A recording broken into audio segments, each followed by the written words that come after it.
So, hi everyone. Thank you very much for coming, first of all, and welcome to INDIGO.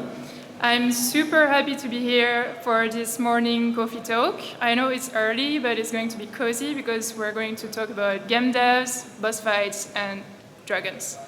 My name is Camille Marjoux. I'm a senior creature animator at EA, and I've been working in the animation industry for films and video games, and lately I specialize in creatures and boss fights across different game studios like Guerrilla on Horizon Forbidden West and the DLC. I worked on some of the machines at BioWare on Dragon Age, on the dragons and the final boss fight of the game. And now I'm at Motive on Battlefield. But this, it's my very first PowerPoint, so be nice. So today I'd like to share some of the behind the scenes that we had while working on our project. It was a bit challenging. We worked on the dragon boss fights, the one that you will see behind me. And we'll talk about the creative and technical challenges that we had while animating and designing systemic boss fights under pre-tied deadlines. And as a little bonus, I will also be revealing some notebook sneak peeks of the doodles that I made when concepting the game. So a few immediate things that I noted when launching on the project. So when I first joined BioWare, there were only a few years of production left. I was told that the dragon was critically waiting to be animated, and the time was ticking. BioWare was changing a bit the usual recipe for, it was adding more immersive action combat to the franchise.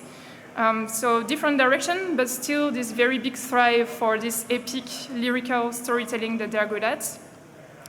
Of course, jumping onto such a big IP, it's rich in lore and history, big fan base. It's quite intimidating, especially since it was my first real boss fight, so big shoes to fill. And our first objective here was to find solutions to animate these boss fights, these boss encounters quickly and efficiently, because a lot of other departments were waiting for us to deliver so that they could move forward. One of our first challenges was to find areas of efficiency to kickstart well our boss fight. So little to no time for prototyping. Animations had to come out as polished right from the start. There wasn't much time for rough tests or iterations. Each animation needed to be strong enough to inspire the teams, to help the designers, VFX, audio, really to envision the final experience. For this, I worked very closely with the designer, and him and me, we were great collaborators. We were a strike team. We immediately tested that everything that we animated together while working remote. We made sure that everything that we animated would immediately be implemented in the game and checked together. And now something that maybe some animators know, locomotion. It's always eating up a huge amount of time. So we made a bold decision here. We scrapped the whole locomotion system, but I will tell you about it later. Because first, I would like to dive into what really makes a boss fight compelling. And I created a little cocktail recipe based on what I see in other games and my own knowledge as an animator. So the first thing that you need for this recipe, it's a controlled arena. The fight happens in a very well-defined space. Bonus points if you use this space not only like a pit where you drop your characters, but if this space has gameplay elements to it. You want to keep the player on their toes, and you want to keep them exploring and to find ways to take the advantage over the boss. Second thing, you want the patterns for each movement to be predictable, but challenging. The bosses, they show readable attacks, long enough telling anticipation of where exactly and how it's gonna hit. The players, they will learn from those patterns, and then they will start recognizing them later, and it's gonna feel satisfying for them. You also want to be testing the skills or the strategy. Usually good bosses, they force you to use everything that you've learned so far. So if you think of Breath of the Wild, for instance, you want the player to rethink their strategies, to come up with a different gear, to come up with a different party composition. Here, for example, our bosses, they had elemental weaknesses and strengths, so you needed to think of which companion you take with you. You want to have nice reactivity to the player. So reactivity not only makes your boss feel alive, it also brings a lot of satisfaction to the player. Another thing that you need is that the difficulty in theory, it should increase over time. So stakes get higher the longer you survive. It could be new movesets, it could be a faster rhythm and pacing, it could be longer combos, or even if I think of a game like Persona, you can have different body parts that pop up on the boss. And finally, my personal touch to this recipe is to have a big wow moment. You want to sprinkle an attack or two that leaves a lasting memory to the player later on once that the game is turned off. So here are some cool boss fights that I immediately thought of. If you work on a boss fight, don't hesitate to build yourself a library of references. There are plenty of Let's Play videos on YouTube. First one I was thinking of course, was Sekiro. It has compelling patterns, learning curve, timings with dodges and parries. The Souls games, they are amazing for putting your skills to execution. And the creatures, they are very mobile. They keep the player running. Second game was Cuphead. Of course, it's a masterclass of animation, but it also has dodging difficulties and very interesting bullet hell challenges, which I found out later that the BioWare devs were really fond of. Dead Rising, fun arena environments. You're a survivor in a zombie apocalypse inside of a mall, and you're chased by crazy bosses. So you're forced to explore the arena to find props that you can reuse to take advantage over the bosses. And the bosses, they keep evolving, they are unpredictable, and they keep getting harder. And then, last but not least, one of my favorite games, Elden Ring. Here you have an epic boss fight against Malenia.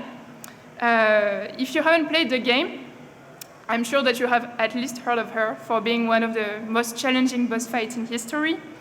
But also it has those grandiose moments, you know, like this poetic design, melancholic lore, and it has some cutscenes, like it has this big wow effect that for sure stays in the player's retina later, forever.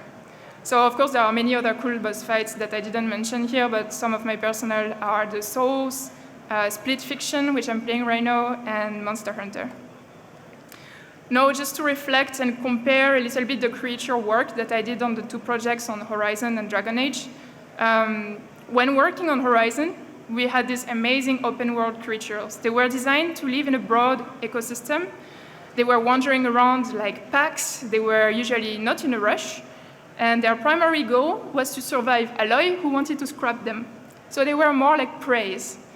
But when working on the Dragon Age dragons, the stakes were completely different because the dragons were more like predators.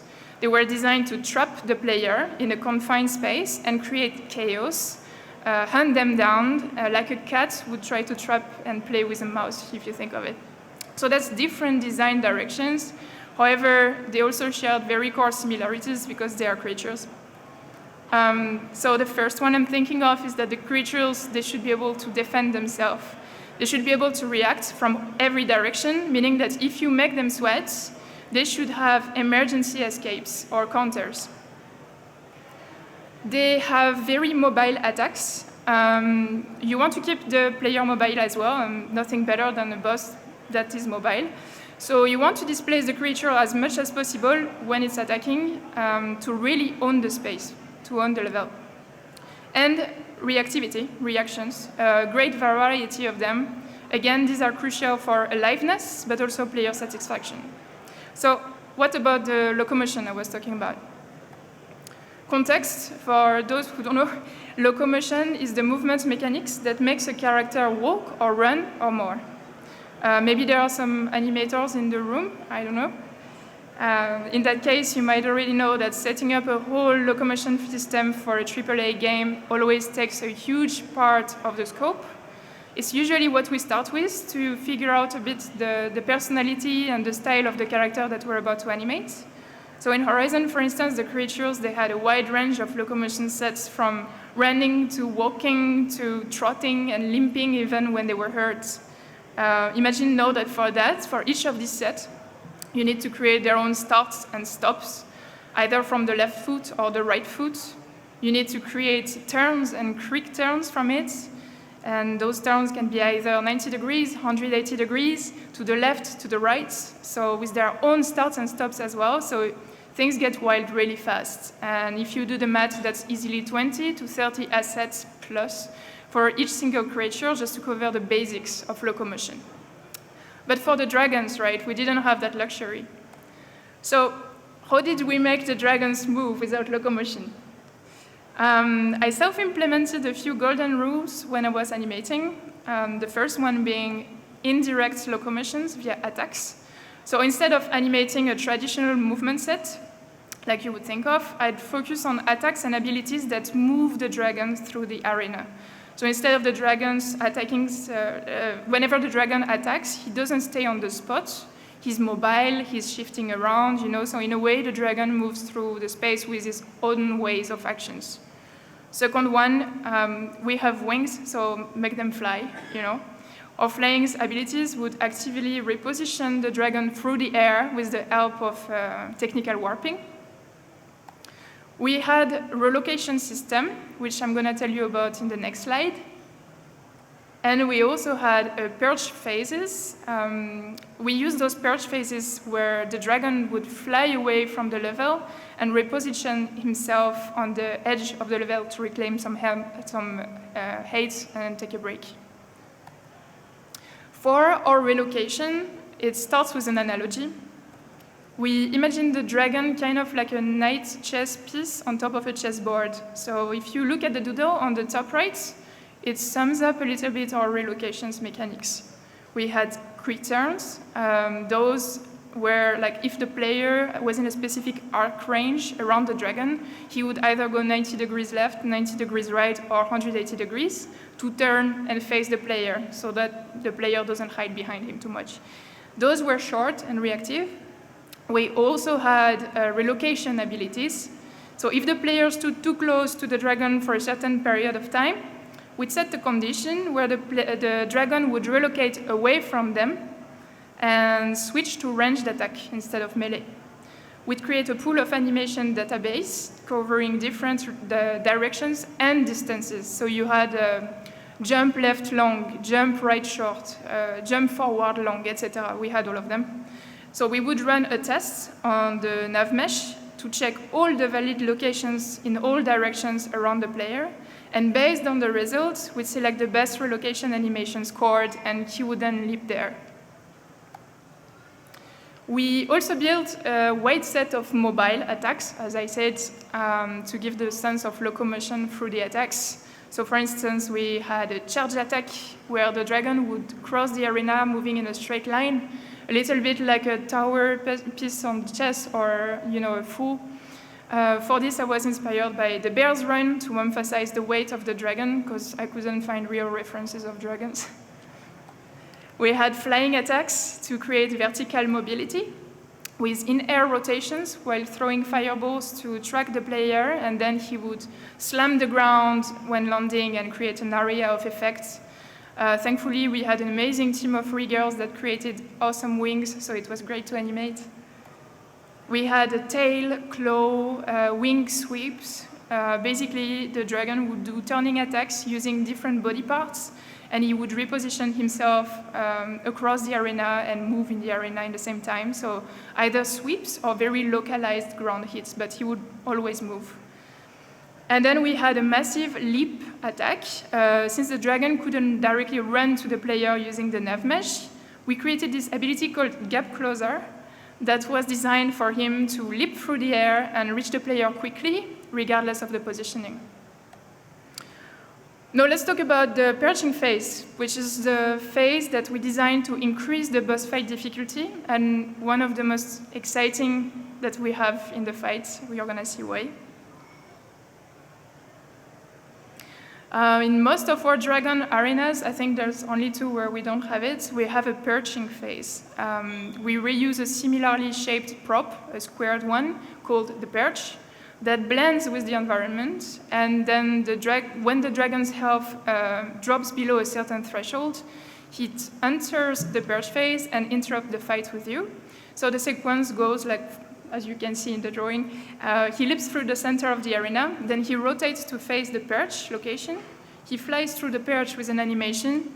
Then he performs a series of actions of fireball throwing, for instance, to really keep you moving, to keep testing the player's reaction, so skill check again, before returning to the player stronger with more abilities and more movesets. Here on the left, you can see the view from above of the fireball throwing system on the perch, where the dragon tracks the player's location on the ground, so you had different animation it would play. And the perch phase would also allow us for some very key pacing moments that we didn't think of initially when we designed it. It's really benefited for the immersion and the narrative. First of all, it gives the player a breather, a moment to reset, but it also has a cool confrontation momentum where the player and the boss can look at each other in the eyes and kind of like in a Western showdown, you know, and be like, okay, there's enough space for one of us in this arena, right? So we were thinking, okay, that's a nice beat. We should capitalize on this moment. And then we had this idea to create one more skill check attack that would look as cool as we can. And because the player was observing, we wanted to really like use this momentum. And on this hill was born the ultimate attacks. So this was my very first ultimate suggestions that I doodled. I sent it to the designer, and when I finished animating the dragon perch system, I told him, you know, it would be so cool if we do something very Mythal. The dragon spreads its wings and spits fireballs to the sky, and then the fireballs disappear in the clouds, and you think, wow, that's cool. But then they fall back like lava rain on the terrain. So yeah, always keep a notebook close by, especially when working remote, because you never know when a doodle like that, an idea for a doodle like that starts. And then send it to the designer, and if they're on board, you know, let's go. So in two slides, you're going to see the final render of this doodle and how it looks in the game. We were also, in parallel, initially scoping for more and more dragons in the games, but we were only one animator and one designer, and we were also busy with other creatures of the game. So we had to get creative on like how to make the process not too exhausted and the process not too repetitive for the dragon. So we really had to work hand in hand, and that's why I was also helping him with concepts. We wanted for each dragon to have their own ultimate signature, even if they were sharing core movesets. Here are some more ultimate doodles that I drew. So on the first one, this is for the fire dragon. We kept the idea that's at the bottom. The dragon jumps and puts his head on the ground, kind of like an ostrich.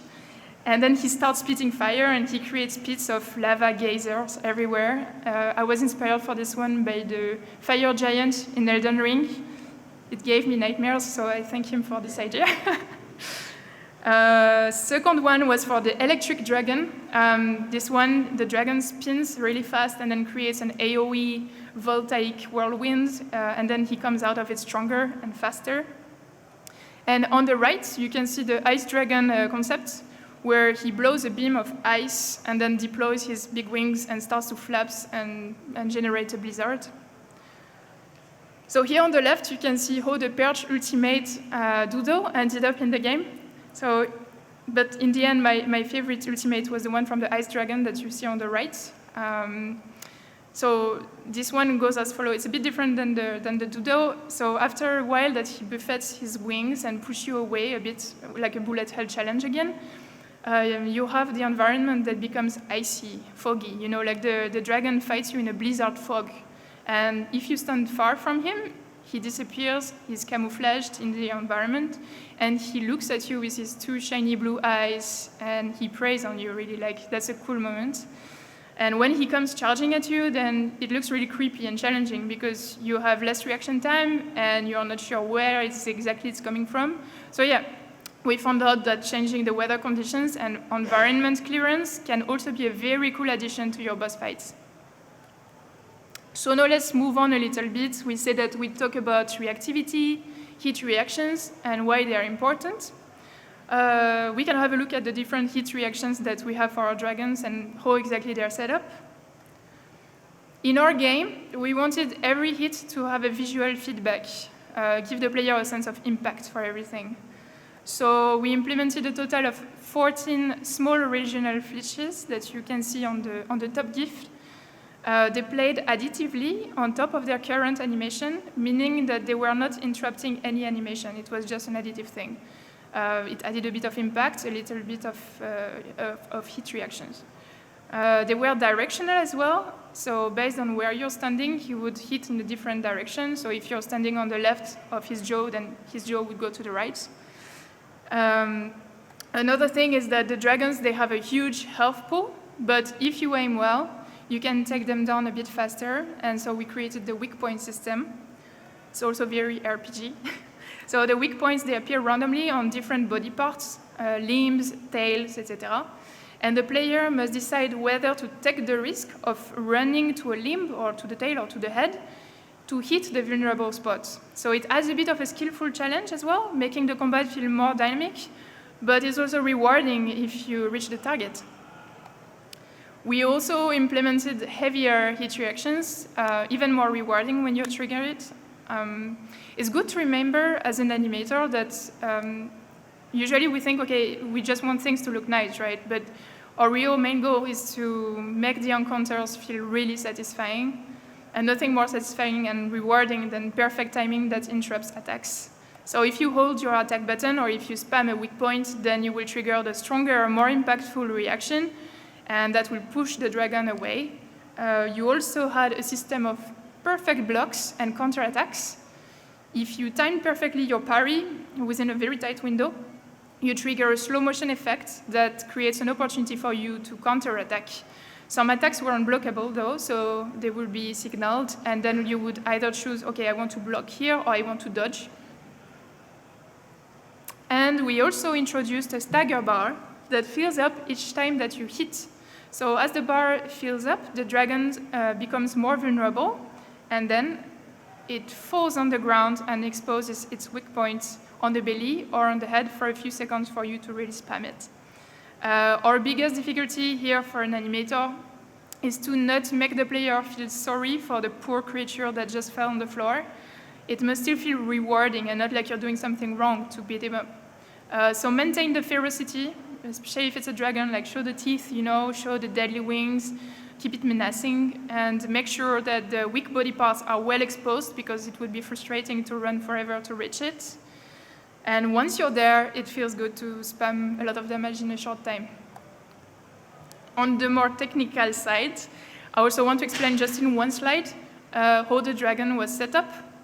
And while usually a lot of games, they rely on rigid state machines, which are fixed patterns and sequences for bosses, we opted for a different way. We opted for a priority condition-based ability system, which would give the dragons more freedom to decide what they want to do. So for each dragon, we have a list, they all have a list of abilities and attacks to play, but each of them have their own priority levels and conditions for activation. This system allows our dragons to be more adaptive, first of all, and reactive to the player's action, but it also makes it feel more alive and unpredictable, a bit like a real creature would think in a way. So I put together the examples of conditions that we were typically using for each ability, and as you can see, it was running a lot of checks. Thanks to the way that the dragon was set up, we were easily able to craft the double dragon boss fight. So it's two systemic blighted ice and fire dragons in one arena. So suddenly it was decided that we had to create a double dragon boss fight. It was a bit of a scary news, I'm not gonna lie, but it was still equally very exciting to concept it because we haven't seen that often in games before. So long story short, we were afraid that it was going to be a real mess to read. We had to be really mindful to prevent the dragons from colliding with one another too much and to keep them apart a little bit. And initially we had absolutely no breather. We were dying all the time, and my lead kept playing the encounter and he hated it. It was relentless. But very luckily, we had set up our dragons to be systemic, so they almost immediately looked okay once we put them in one arena, and we had a few tweaks to do, but that was okay. And of course, a lot of optimizing to do. But the fun part was that we had to think of a new ultimate, right? So, a little anecdote. Originally, we wanted to create our own version of a Dragon Ball showdown. So you think of Son Goku versus Vegeta, they go in the sky, and then they face each other, and they launch a massive ice and fire laser beam from the sky, and then they create an explosion of Big Bang, you know, like, I don't know if you like the idea, but I was really, really on board with that as a long-time Dragon Ball fan. So the designer sent me this picture, which I found immediately super inspiring. So I started working on it, and you can see here the doodle, the initial concept, and the prototype that I sent him. So we wanted the first pass on the dragons facing each other. But we had to stop because we had no VFX budget. So in short, for the double dragon encounter, every VFX that we used had to be recycled from all the other encounters, meaning the Big Bang was gone. So instead of the Big Bang, we made a fly strafe elemental attack. It goes like followed on the doodle. While you're still fighting one of the dragons, the other one flies up in the sky, then starts strafing patterns in the arena, and then blows either ice or fire on the ground. He draws patterns on the arena, and that creates restricted zones, which you cannot cross, dividing the space. It makes the fight against the other dragon increasingly more difficult. And then the other dragon goes back down with a big AoE slam, so you better not be under him. In the end, a lot of budget was spent for this boss fight later. We had a lot of hands on deck finally, making it one of our most expensive boss fights, like the cinematic team, which also I joined later at the end, crafted 4 transitional cutscenes with narrative plot twists, no spoilers. And then again, it's still hard for me to believe that we managed to pull this one off in the end, kind of like last moment, not far from release, and I'm really proud of this Double Dragon boss fight. Another very cool boss fight that we have is the one against the Revenant Dragon. This is an iridescent skin type chameleon high blighted dragon. One of the hardest ones from our list, actually, because it uses all of the elemental abilities and tracks you in the darkness sometimes. So to beat this one, you can potentially find an ally with Mythal. It's lore spoilers. So a lot of players know it. Few have posted it on Reddit. They were a bit surprised. But if you play your cards well with Mythal, it's a very tight path of narrative choices. She can come to help you against the Revenant Dragon as an ally dragon. You can see her in the gifts appearing from the sky and attacking you. This is a very choice-driven narrative that keeps the BioWare signature at core, and it's always cool for a developer to implement those into gameplay specifically. For the prototype, for this, it was supposed to be short because it was a very, very optional encounter. And so we aimed to keep it quick, so in 1 week of full focus mode, this was animated and sent to design. More doodles. This is what I drew and proposed to my lead before animating, and this setup gives full control to the designer. So this way I cut the action into several clip chunks, even if it's like a long action. Some are transitional, and some can be looped. Then the design could decide, okay, how many fireballs I want to launch, how many times I want to repeat the looping, how long does he stay on the rock before he continues the sequence. And the arena was designed to have this big, wide opening in mind, so the action could unfold naturally with Mythal intervention. And the key challenge here was to draw the player's attention towards Mythal while still maintaining the systemic nature of the ongoing boss fight. And spoiler for this one, Storm and Thunders, they really go a long way to draw the attention towards the sky. To wrap this up quickly, I'm so glad that we had a lot of playtests. Our eyes were getting really tired of seeing this boss fight again and again. So it's nice to see how new players always engage with the dragons and how we were observing their moves. And we found out that players were not necessarily coming prepared to the boss fight with a compatible elemental companion, for instance. We added more settle time at the end of each attack to give the player an opportunity to strike back after dodging. And we made changes to incorporate more relocation mechanics, preventing players from cheesing too much the back legs because they thought it was a safe spot to stay. Oops, I forgot the, the bullets. But you got this. And a few things that we did to prevent cheesing. This is one of my favorite cheese, by the way. Context cheesing is an expression that we use in games to say that somebody uses a smart way to break kind of like the immersion to beat the encounter faster.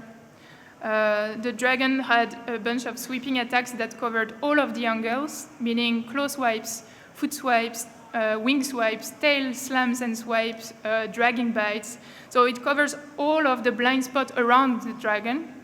We had an area of effect attack where the dragon hovers and then slams hard into the ground, forcing you to move away, basically.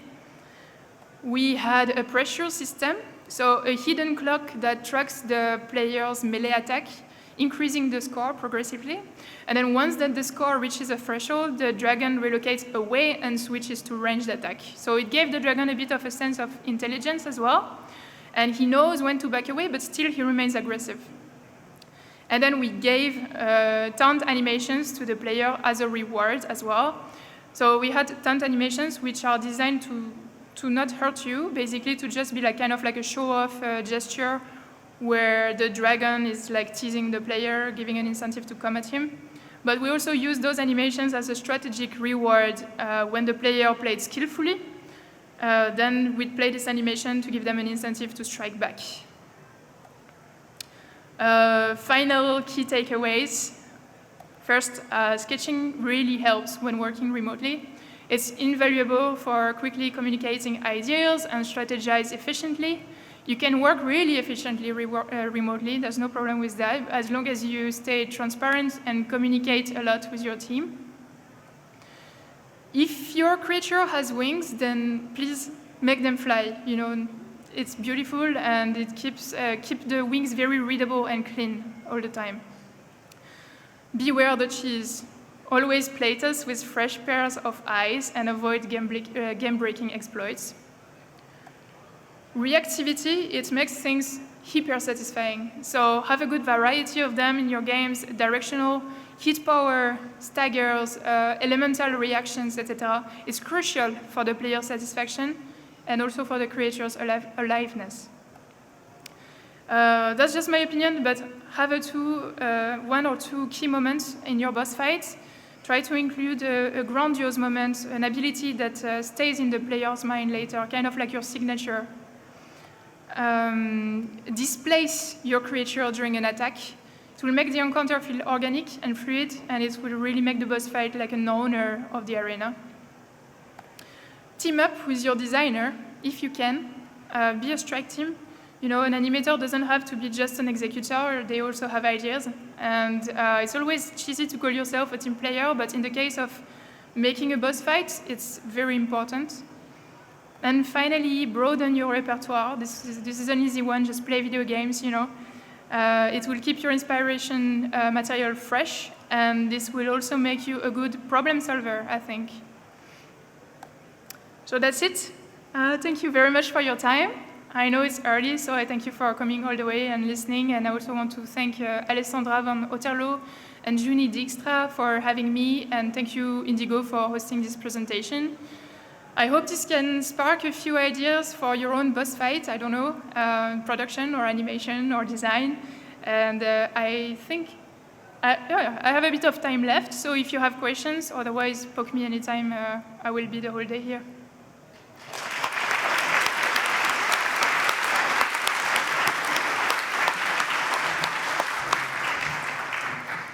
So, I'm not an artist by any stretch of the imagination.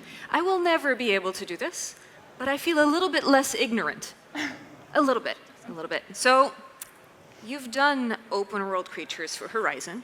You have done dragons. You have done double dragons. As the audience gears up for Q&A, can you tell us a little bit about what you're still looking to animate in the future? Honestly, I love animating creatures, so anything that has 4 legs, a tail, and horns, I'm happy to animate them. All right, all right. Well, maybe directing a group of animators in the future. All right, any questions from the audience? There's a couple questions in the back. You said that sketches are very important. Oh, sorry. You said that sketches are very important for collaborating, right? Yeah. But do you also sketch on the spot, on Teams or, I don't know, like Discord or something? Yeah. Yeah, especially when we're working together with a team of animators. We meet, once in a while, like once or twice per week, and we correct each other's work, and then we just doodle. We use a Sync Sketch. I don't know if you know it. It's a program where you can all be live, and you can see the drawings happening live, and you can also leave notes. So notes that come in pair with the drawings. So yeah, I draw on my notebook for my own doodles before I concept something. But we also draw with a tablet for each other's sake. If that answered your question. Thank you very much for the presentation. It was super nice. I'm curious, as from the production perspective, what are some pitfalls in project management when it comes to working on such complex animations and collaborating with other team members? Or how can producers, for example, make your life easier as an animator? When they trust us. So it's a very true answer to your question, because I've been animating for almost 10 years, and I know exactly how long an animation is going to take me. So for instance, in the case of the Revenant fight with the Mythal chunks of clips that I had, I knew exactly I could do it in a week. So I told them, okay, I'm going to do the doodle, I'm sending it to the designer approves, my lead is happy. And then I'm telling them, okay, I need 1 week to do that. I know I'm very good with this, but I know that it's harder for some people, but I know usually what I need. So essentially, you're a producer's dream. Or nightmare. Any other questions? Oh, there's a lot. There are a lot of questions. Could you keep your hands up so that we can... All right, there we go. Hi, very nice presentation, by the way. Thank you very much for doing this. I wanted to ask you, since you have a lot of experience at this point, do you have like a library of basic animations for locomotion movements that you keep for different kind of creatures, from which you use as a basic starting point to do your more specific animations? Yes, I use a lot of YouTube private playlists, and I think I have a public one as well, where just like all the cool inspiration, it can be nice design, nice animations. I put them in the pit of YouTube, and I go back to it often. Thank you. I've shown off her reel to my mom too. It's like, oh my God, look at what this girl does. Hi, I was wondering, how is the balance between root motion and the warping for the movement of the dragon? I didn't hear your question. How is the, when do you use root motion to move the dragon, and when do you warp it to go to different locations? I usually always shift my dragons around. I never keep him on the spot, so there's always root motion more or less. But then it's also how the designer is comfortable using, right? So I checked with him, and like, for instance, for the bite, at some point, at the beginning, the bite was really shifting him forward, but the designer told me, no, I need to have control of how far we keep it. So I put it back, and I gave the designer full control of what he wanted to do. We're here to support as well the designers, right? So it's not our dragon. Hi, thank you so much for the talk. This was probably one of the most useful talks I've ever been to. I was wondering, because as an animator, you're very dependent on the model you get when you think about what kind of animations you're going to make. Has there ever been a production that you've been part of where the animators and the creature modelers kind of came together and collaborated? Or is it really, you get the model and from then on you talk with the designers about what kind of moveset is possible?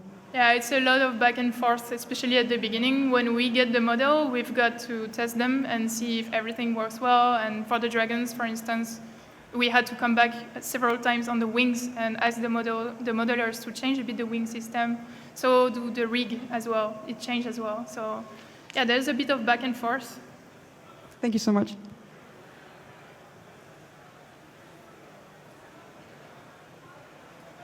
Thank you. Hi. First, thanks for the talk. It was really, really interesting. Thanks. One of my questions is that do you take into consideration the role of the player? Like, for example, if it would be a melee character, that the dragon would give more opportunities for a melee character to hit it, or if he's ranged, he would take more distance closing attacks to make sure that there's more challenge for a ranged player. I'm not sure I understood your question because I think I can't really hear it well. Oh. Sorry. Well, if you take into consideration the role of the player, so for example, if he would be a melee character or a ranged character, would his behavior of the dragon change? No, it doesn't change. Okay. I think that I don't know. No, okay. No, I think it doesn't change. It's using the same skill checks. Usually the dragon is always going to try to be meleeing you, so it's trying to reach you. And if you're playing a rogue, that they are better with like shooting arrows, right? You better stay away from him. But the dragon is always try to come at you. And then if you're too long with him on melee, then he's gonna stay away from you. So you have a bit of the both of the worlds. Okay, so I guess playtesting comes then to fix that. A lot. Yeah. All right, thanks.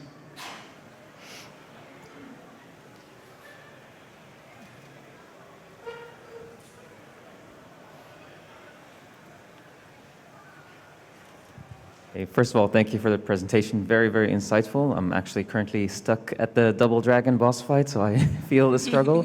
But I'm curious, you shared a slide about the behavior of the dragon, how they make decisions. I'm curious how your role as the animator, together with the designer, how does the behavior of the dragon influence the animation, and how do you also, as an animator, influence the behavior?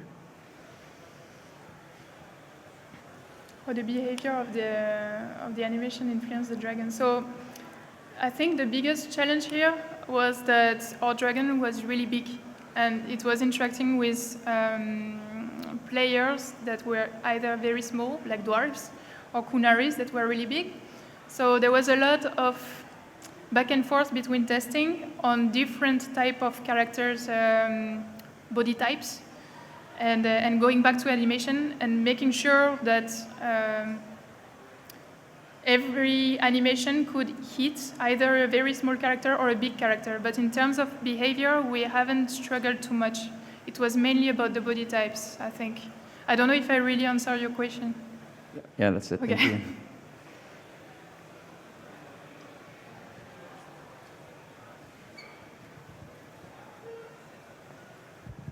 Hi, thank you for your talk.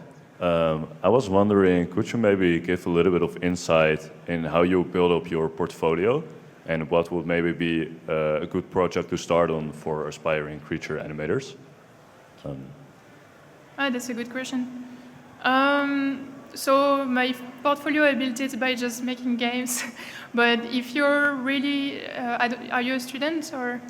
Yes, I'm a fourth-year student, but I've a friend of mine who is an aspiring creature animator, so I'm asking for her. But, for a friend. Yeah. Well. So there are a lot of free rigs out there. There is a guy who's amazing called Truong CG Artist. It's his full name online. And there are rigs that you can get, and you can even like pay a few bucks to thank him for his rigs. And you get these rigs, and you make yourself a walk cycle, a run cycle, 1 or 2 attacks, and a jump. And you should be able to show or prove a game studio or a film studio, depending on what type of things you want to do, that you can animate. And it's all about trying to show in a very few sequences that you got the understandings of the principles of animation, right? Okay. So keep it short and good. That's what I say. All right, thank you so much. I actually have a question to build on that, because looking at your portfolio, it's super diverse. If I understood correctly, some more TV animation kind of work, VR, a lot of different styles. If there are folks that are looking to transition or that have different kinds of experience, like how was that brought over into this kind of work? I found it very hard to transition. I started in films because I did a film school initially, and then everyone from films were giving me opportunities. But from games, I really hard to enter in the game industry. So you really need to build your portfolio on your spare time and show that, hey, even if I'm working in films, I can also work in game. People are not going to look at your CV too much. They're not going to look at your experience, like which school you've been in. They are mainly going to look at your portfolio. So you have to orientate your portfolio based on where you want to go, I think. It can be hard if you have a full-time From passive to interactive all of a sudden. Hmm? From passive to interactive all of a sudden. Exactly. I think there were a couple more questions. Hello, thank you for the talk. Big fan. I've played all the Dragon Age games, and I was wondering how much influence do the former games have on the design and the strategy and vision of creating these boss battles? Like, do you want to do better than the former games? Or so how do they influence each other? I looked a bit at the former games, but it was a different system, right? And my goal was to make better dragons than Elden Ring. So I really liked Elden Ring. I just played the game, so I was like, oh, that's so cool. I want to do something like that. And the designer who was on Dragon Age, they had some very strict RPG rules that they were following, like Dragon Age core rules, but I don't know too much about those. So sometimes I would send a doodle to the designer and he'd tell me, no, that's not really Dragon Age. Let's not do this attack. But that's all.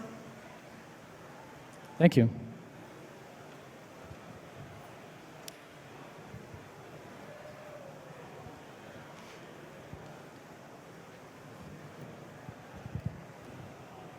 Hi, thanks for the talk. I am currently working on making multiple dual bosses, and I was wondering, how do you approach a dual boss? That's very different depending on what you want to do.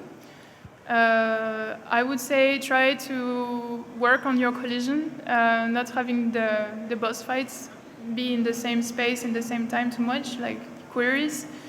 You have to investigate, maybe you want to have one being more melee and the other one being more in the background, like a turret, more ranged.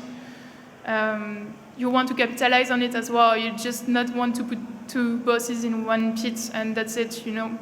They should interact with each other and have a cool moment as well, I think.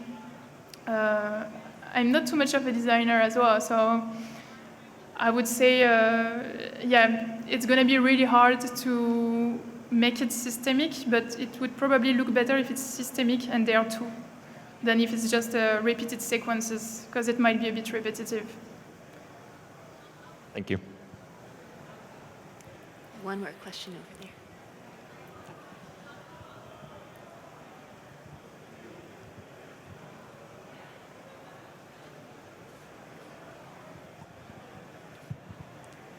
Hi, thank you for the talk. Somewhere at the start of your talk, you were saying that you were getting to polish really fast. And I was wondering if you're not first want to try to block out to see what happens with the animation. Why skip to polish that fast? Why I went to polish fast? Yeah. Oh, because we didn't have a lot of time, so I thought, okay, it might be that I don't have the time to come back to this animation later. But I had time to come back, so it was good in the end. That's good. Thank you.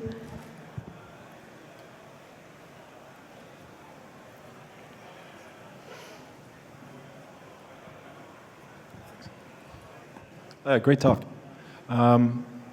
I was wondering about these big creatures like dragons and the giant things that we have in the Horizon series, clipping with the player and pushing the player around. How do you animate for that? How do you design around these creatures? How much is too much? I don't know. I just generally have no experience doing that, so just hoping to get a master class really quick. So besides the fact that I like to make my character move always when I animate it and not do an animation on spot. Besides that, I also drop a little character that has the same size of the character in the game.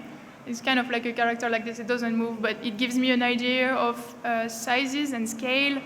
I also have my own setup in Maya. I use Maya for animation. I have my own setup to, in one click, generate a whole dome. And in this dome, I have squares on the half shape of the sphere. And these squares are each 1 meter long. So when I move the character in the space, I know more or less how many meters he has drifted, and I have metrics in mind always there.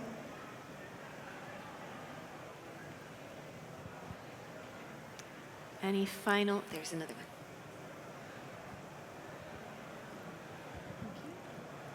Thank you for the talk. It was very interesting.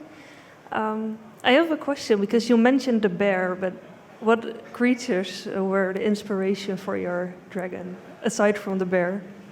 I was very inspired by Elden Ring. I was inspired by the bear for the run. I used the bat for the wings. And other cats dragons. for pouncing? Hmm? You mentioned cats for pouncing? Yes, I used cats before, but that was in Horizon. But yeah, that's mainly those ones that I use. And also Monster Hunter. Thank you. I think we have time for one final question.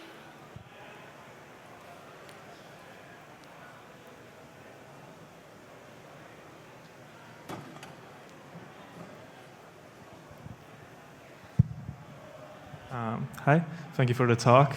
I was curious, you mentioned that you made a transition from film to games. Could you talk a bit about why you chose to make that transition and maybe some unexpected things you found out when you started working in games? So it's two different worlds for an animator. You don't approach video games like you approach films. First of all, in movies, the animation that you make is always in front of a camera. So you can cheat, like you can have a very cool animation that happens, but then the feet that are outside the cameras, they do whatever.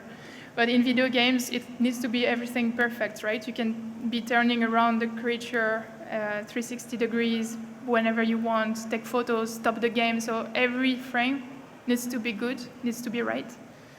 So transitioning from films to games was really hard for me, mainly because of my portfolio that was mainly movie portfolio.